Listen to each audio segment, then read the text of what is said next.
नमस्कार, 7 बजे 7 सवाल में आपका स्वागत है। आपके साथ मैं हूं Navjot Randhawa. NEET paper leak कांड की तफ्तीश में जुटी सीबीआई में के एक्शन पर उस समय सनसनी फैल गई जब इस मामले के तार देश के शीर्ष मेडिकल संस्थान से जुड़ गए। सीबीआई ने इस मामले में पटना एम्स के 4 छात्रों को हिरासत में लिया है। पेपर लीक कांड में इसे सीबीआई की अब तक की सबसे बड़ी कार्रवाई और सबसे बड़ा एक्शन बताया जा रहा है। ऐसे में हमारे आज के 7 सवाल इसी मुद्दे से जुड़े हुए होंगे और आज का सबसे पहला सवाल है, नीट पेपर लीक में एम्स से जुड़े आरोपियों के तार। एम्स के जिन 4 छात्रों को हिरासत में लिया गया है वो सभी बिहार और झारखंड के ही रहने वाले हैं। सीबीआई सूत्रों का दावा है कि इन्होंने ही पेपर सॉल्व किए थे।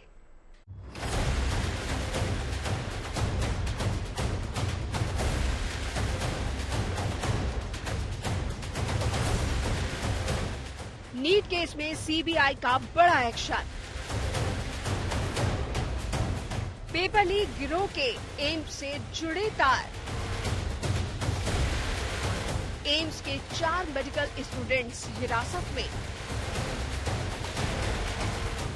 छात्रों का सॉल्वर गैंग से जुड़े होने का शक। नीट पेपर लीक केस में उस समय सनसनी मच गई जब सीबीआई ने पटना के 4 स्टूडेंट्स को हिरासत में ले लिया। कल शाम सीबीआई की टीम पटना एम्स के हॉस्पिटल में पहुंची और उन्होंने 3 स्टूडेंट्स को हिरासत में ले लिया। बाद में एक और स्टूडेंट ने सीबीआई के सामने सरेंडर कर दिया। ये 3:30 बजे लेके गए।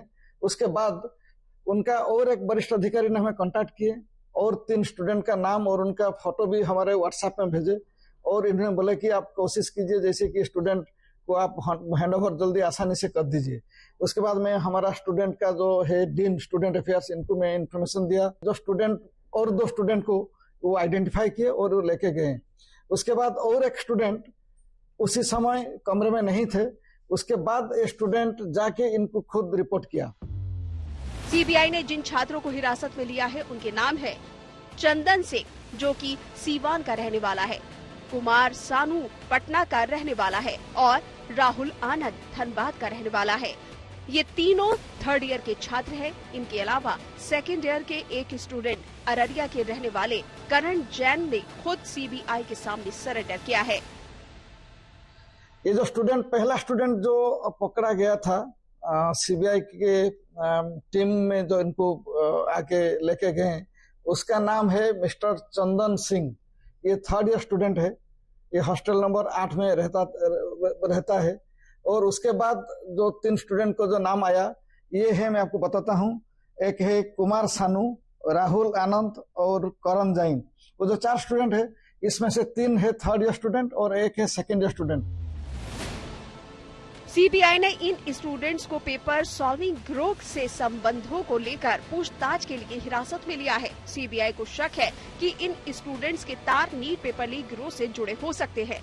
2021 बैच के ये 3 स्टूडेंट बताए जाते हैं जिनके बारे में कहा जा रहा है कि वो कहीं न कहीं सॉल्वर्स की भूमिका में थे। और इस वक्त हम देखिए पटना सीबीआई ऑफिस के सामने खड़े हैं और लगातार सीबीआई अपनी जांच को आगे बढ़ा रही है। जो कनेक्शन एस्टेब्लिश करने की कोशिश है वो किया जा रहा है। Paper leak mafia, solvers gang और किस तरह से क्वेश्चन आउट किया गया और उसके बाद उसको सॉल्व कराया गया, इसके तार सीबीआई लगातार जोड़ने की कोशिश में है। चारों आरोपी छात्रों के कमरे को सील कर दिया गया है और लैपटॉप और मोबाइल फोन को जब्त कर लिया गया है। सीबीआई को इन इलेक्ट्रॉनिक गैजेट से अहम सबूत के बरामद होने की उम्मीद है। तो हमारे स्टूडेंट एम्स पटना में, जो एम्स पटना बहुत हाई रैंक में है, अब जो सारा भारत में 5th में एक्चुअली है। तो वो हमारा स्टूडेंट का भी जो रैंकिंग होता है 100-200 रैंक में जो आते हैं सो एडमिशन लेते हैं। तो बहुत इंटेलिजेंट है और बहुत हार्ड वर्किंग है, बहुत अच्छे पढ़ाई भी करते हैं। ये तो हमारे लिए बहुत आश्चर्यजनक की विषय है कि हमारे स्टूडेंट इसमें इन्वॉल्व हैं। अभी तक तो प्रूव नहीं हुआ है। मैं उम्मीद करता हूं कि ये इन्वॉल्व नहीं है। अगर ये सब साबित होगा कि इन्वॉल्व हैं तो हम देखेंगे कि कैसे हम बच्चों को भी प्रयास करेंगे, इनको काउंसलिंग करेंगे कि ऐसे जो काम करते हैं कि। सीबीआई के एक्शन के बाद पटना एम्स में हड़कंप मच गया। एम्स प्रबंधन के मुताबिक सीबीआई हिरासत में लिए जाने के बाद अब सीबीआई की रिपोर्ट का इंतजार किया जा रहा है। एम्स प्रबंधन के मुताबिक अगर एम्स के छात्रों का नाम किसी भी तरह की धांधली में आता है तो उनके खिलाफ कड़ी कार्रवाई की जाएगी।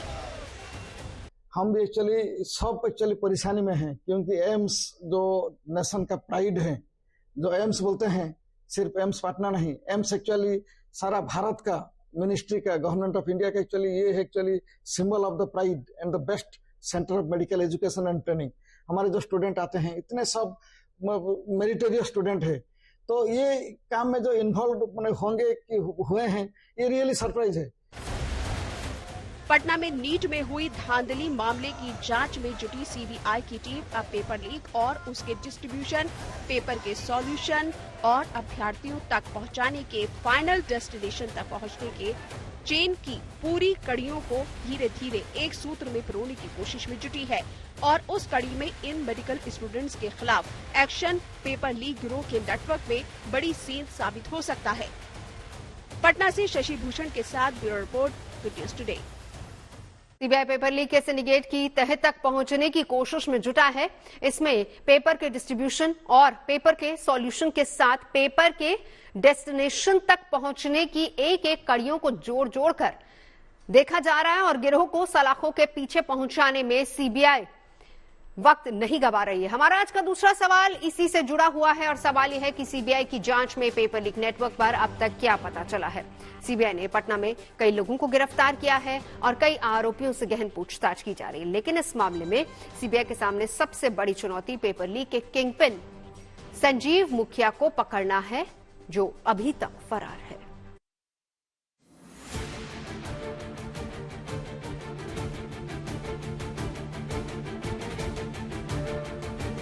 इस साल मेडिकल कॉलेज में दाखिले का सपना लिए 23 लाख से ज्यादा स्टूडेंट्स ने नीट की परीक्षा दी, लेकिन 4 जून को परीक्षा के परिणाम प्रकाशित होने के करीब 1.5 महीने के बाद भी नीट में दाखिले को लेकर स्थिति स्पष्ट नहीं हो सकी है।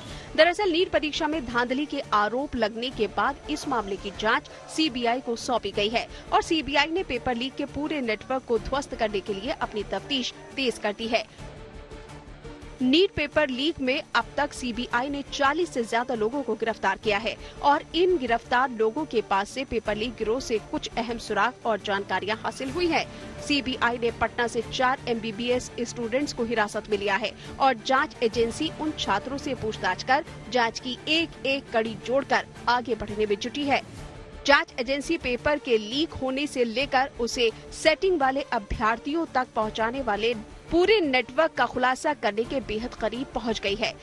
सीबीआई ने मंगलवार को इस मामले के सबसे अहम किरदारों में से एक पंकज सिंह को पटना के दीघा से गिरफ्तार किया है। पंकज ही वो व्यक्ति है जिसने हजारीबाग से प्रश्न पत्रों के बक्से से प्रश्न पत्र चोरी किए थे।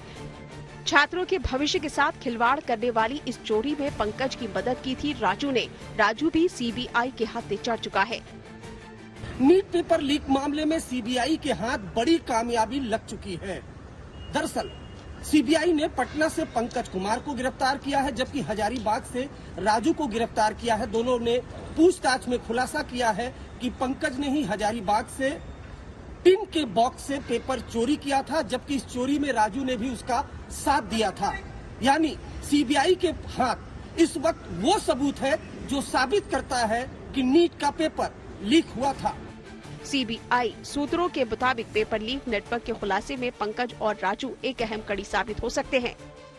वो महत्वपूर्ण किरदार जो सीबीआई के हत्थे चढ़े, उनकी भूमिका बेहद खास है। एक पंकज और दूसरा राजू, ये दोनों ही वो शख्स हैं जिन्होंने पेपर को पहले उड़ाया। यानी पेपर ट्रांसपोर्ट में जब था तब पंकज और राजू ने उसे चोरी किया और फिर बाद में ये पेपर ओएसिस स्कूल होते हुए संजीव मुखिया तक पहुंचा। लेकिन संजीव मुखिया गिरोह में शामिल हर बंदे की भूमिका कितनी खास है इस पेपर लीक में, इस बात को इससे समझा जा सकता है कि सीबीआई की जांच में एक के बाद एक अहम खुलासे हो रहे हैं। पंकज ही वो आरोपी है जिसने हजारीबाग के रास्ते में परीक्षा से पहले नीट एंट्रेंस के पेपर को ट्रक से राजू के साथ मिलकर निकाला। इसके बाद राजू ने हजारीबाग में ओएसिस स्कूल के प्रिंसिपल एहसानुल हक को ये प्रश्न पत्र सौंपा। एहसानुल हक ने ये प्रश्न पत्र पेपर लीक कांड के किंगपिन संजीव मुखिया तक पहुंचाया। नीट पेपर लीक मामले की जांच सबसे पहले बिहार की आर्थिक अपराध इकाई ने शुरू की थी। ईओयू ने नीट परीक्षा के दिन ही सबसे पहले पेपर लीक से जुड़े लोगों की गिरफ्तारी की थी। लगातार 2 दिनों तक पटना में अलग अलग छापेमारी की गई थी और 13 आरोपी गिरफ्तार हुए थे। यह आर्थिक अपराध इकाई ही थी जिसने सबसे पहले यह बताया था कि इस पेपर लीक गिरोह का सरगना संजीव मुखिया है। संजीव मुखिया अभी भी जांच एजेंसियों की पकड़ से बाहर है। हालांकि अब जांच आर्थिक अपराध इकाई के पास नहीं है, सीबीआई इसकी जांच कर रही है। लेकिन संजीव मुखिया का किस तरह नेटवर्क काम करता था, इसके परत अब धीरे धीरे सीबीआई की जांच में सामने आ रहे हैं। संजीव मुखिया ने अपने बेहद भरोसेमंद रॉकी को वो पेपर भेज दिया। रॉकी पर एमबीबीएस छात्रों से पेपर सॉल्व कराने की जिम्मेदारी थी और उसने अपनी जिम्मेदारी को बखूबी निभाया और फिर चिंटू को भेज दिया।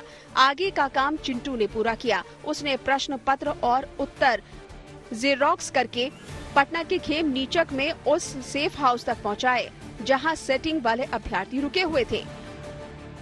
संजीव मुखिया के नेटवर्क में हर गिरोह के सदस्य की अपनी भूमिका थी। संजीव मुखिया गिरोह का जो तार है वो हजारीबाग के ओएसिस स्कूल से जुड़ा और ओएसिस स्कूल के प्रिंसिपल एहसानुल हक को सीबीआई ने गिरफ्तार किया। बाद में उस रॉकी की भी गिरफ्तारी हुई, जिस रॉकी के बारे में कहा जाता है कि संजीव मुखिया ने सबसे पहले पेपर लीक होने के बाद रॉकी को भेजा था और रॉकी को ही ये जिम्मेदारी दी गई थी कि वो पेपर को सॉल्व कराए।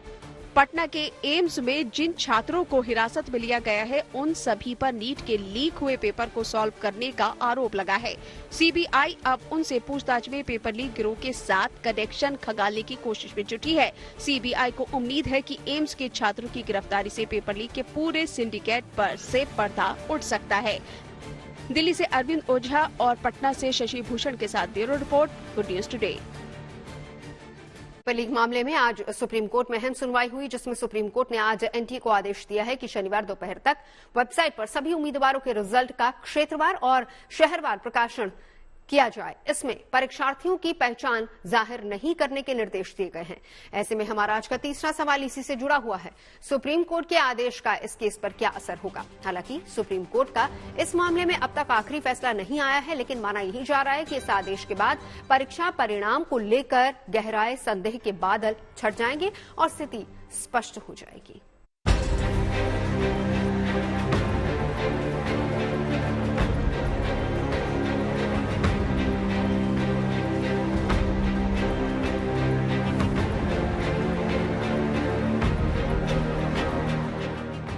नीट पेपर लीक मामले में आज सुप्रीम कोर्ट में अहम सुनवाई हुई। सुनवाई में सुप्रीम कोर्ट ने नेशनल टेस्टिंग एजेंसी को कहा है कि शनिवार दोपहर 12 बजे तक सेंटर के साथ छात्रों के मार्क्स जारी किए जाएं। हालांकि अदालत ने छात्रों की पहचान उजागर नहीं करने का भी निर्देश दिया है। पेटिशनर्स की साइड से रिक्वेस्ट की गई थी कि जितना रिजल्ट्स है सारे कैंडिडेट्स का वो एटलीस्ट ऑनलाइन आ जाए, so that we can utilize our mind and apply our mind for the analytical digital analysis, ताकि कितने स्टूडेंट्स को कितना रिजल्ट है और कितने मार्क्स मिले हैं उसके ऊपर प्रॉपरली हम भी देख पाएं और सेंटर वाइज किस सेंटर पे कितने कैंडिडेट्स को किस हिसाब से रेटिंग्स रही हैं एग्जाम्स की, वो हम थोड़ा एनालिसिस कर पाएं। Chief justice DY Chandrachud, justice JB Pardiwala और जस्टिस मनोज मिश्रा की बेंच ने इस मामले को बेहद जरूरी बताते हुए सुनवाई की। मुख्य न्यायाधीश ने एनटीए और याचिकाकर्ताओं से पेपर लीक और टॉपर्स की लिस्ट को लेकर कई सवाल किए। कोर्ट इस मामले की तह तक पहुंचना चाहता है, जानना चाहता है। कोर्ट ने कहा कि ब्रीच भी अगर हुआ तो कहां हुआ, कैसे हुआ। कोर्ट ने कहा यह जानना जरूरी है क्योंकि बच्चों के भविष्य का सवाल है। अब इस मामले की सुनवाई सोमवार को तय की गई है। सोमवार को जब सुनवाई होगी उस समय बिहार पुलिस की जांच रिपोर्ट भी कोर्ट के सामने होगी।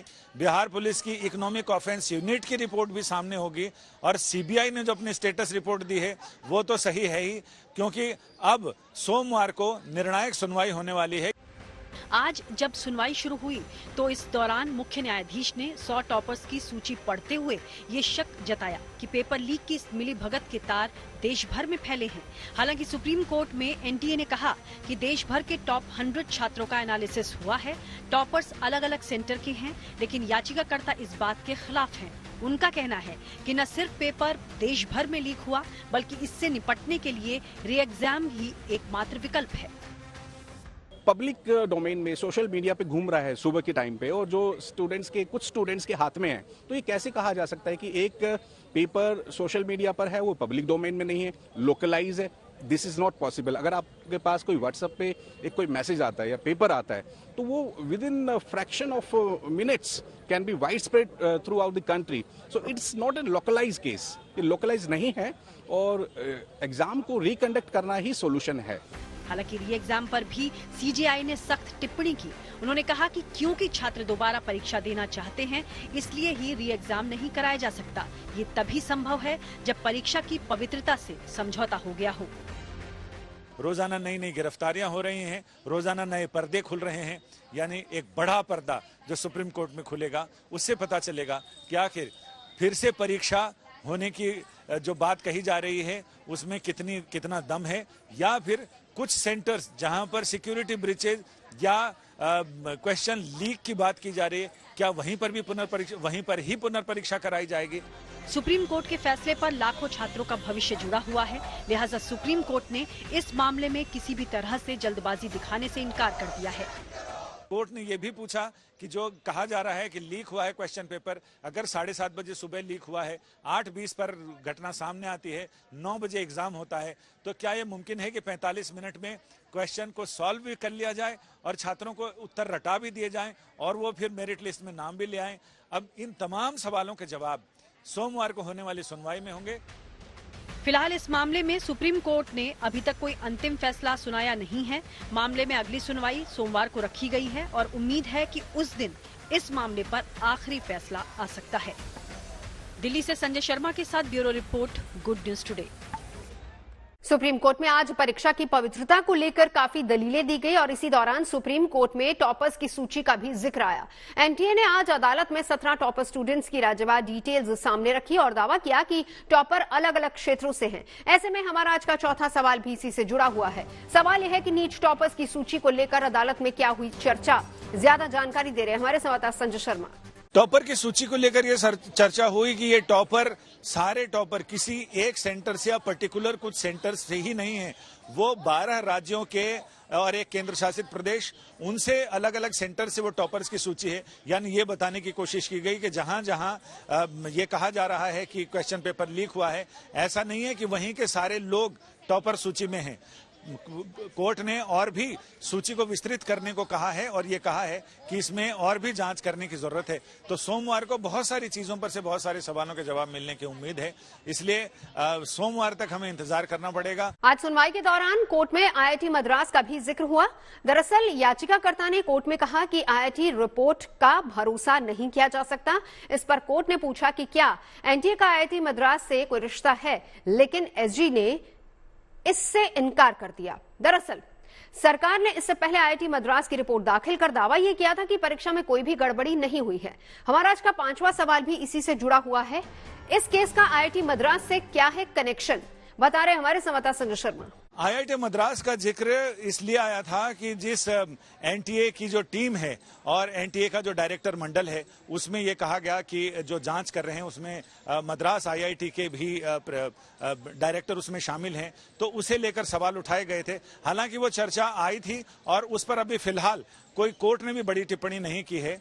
ये चर्चा जरूर आई थी कि जिनके खिलाफ सारी चीजें आरोप लगाए जा रहे हैं उन लोगों को ही जांच में शामिल किया जा रहा है, तो इसे लेकर सवाल आया था, लेकिन उस पर कोई बहुत चर्चा बहुत तेज नहीं हुई। सवाल आया और गया। सीबीआई के ताबड़तोड़ एक्शन के बाद भी पेपर लीक कांड का मुखिया अब तक सीबीआई के हत्थे नहीं चढ़ सका है। ऐसे में जब तक संजीव मुखिया गिरफ्तार नहीं होता तब तक इस मामले का पूरा खुलासा नहीं हो सकता है। हमारा छठा सवाल भी इसी से जुड़ा हुआ है। पेपर लीक का सरगना संजीव मुखिया आखिर कहां छिपा है, ज्यादा जानकारी दे रहे हैं हमारे संवाददाता शशि भूषण। संजीव मुखिया, जिसे सरगना और मास्टरमाइंड बताया जाता है इस पेपर लीक गिरोह का, वो अभी भी सीबीआई की पकड़ से बाहर है। संजीव मुखिया आखिर कहां छिपा है? पटना में उसका नेटवर्क ऑपरेट होता रहा, नालंदा उसका घर है और उसके बावजूद बिहार में कहीं भी संजीव मुखिया का कोई सुराग नहीं मिल रहा है। इसके पहले जब बिहार में टीचर्स भर्ती परीक्षा का पेपर लीक हुआ था तो संजीव मुखिया का बेटा उसमें शामिल पाया गया। उसकी गिरफ्तारी जो है वो बिहार से बाहर हुई थी। और इस मामले में जो सबसे महत्वपूर्ण किरदार है संजीव मुखिया, इस वक्त वो आखिर कहाँ छिपा है ये कोई नहीं जानता। बताया जा रहा है कि संजीव मुखिया के अच्छे संबंध पड़ोसी देश नेपाल में हैं और संजीव मुखिया पहले भी अपने गुर्गों और साथियों के साथ नेपाल जाता रहा है। जब भी कोई ऐसा मौका लगा जब संजीव मुखिया को सेलिब्रेशन करना रहा, वो नेपाल का रुख करता रहा है। तो क्या संजीव मुखिया इस वक्त भी नेपाल में छिपा बैठा है? ये सवाल जांच एजेंसियों के भी सामने है, लेकिन जब तक उसे पकड़ा नहीं जाता तब तक कई राज अभी खुलेंगे, इसमें शक है। 4 जून को नीट परीक्षा का परिणाम सामने आने के बाद पूरे परीक्षा प्रोसेस में धांधली की कई शिकायतें मिली। जांच जारी है, लेकिन 1.5 महीना गुजर जाने के बाद अभी तक स्थिति साफ नहीं हो सकी है कि परीक्षा दोबारा होगी या फिर नहीं। स्पष्ट फैसले के अभाव में छात्रों का भविष्य अधर में लटका हुआ है। हमारा 7वां और आखिरी सवाल इसी से जुड़ा हुआ है कि नीट पर टलते फैसले का परीक्षार्थियों पर कितना असर। सुप्रीम कोर्ट में आज की सुनवाई के बाद हमारे संवाददाता मनीष चौरसिया ने कुछ स्टूडेंट से बात की।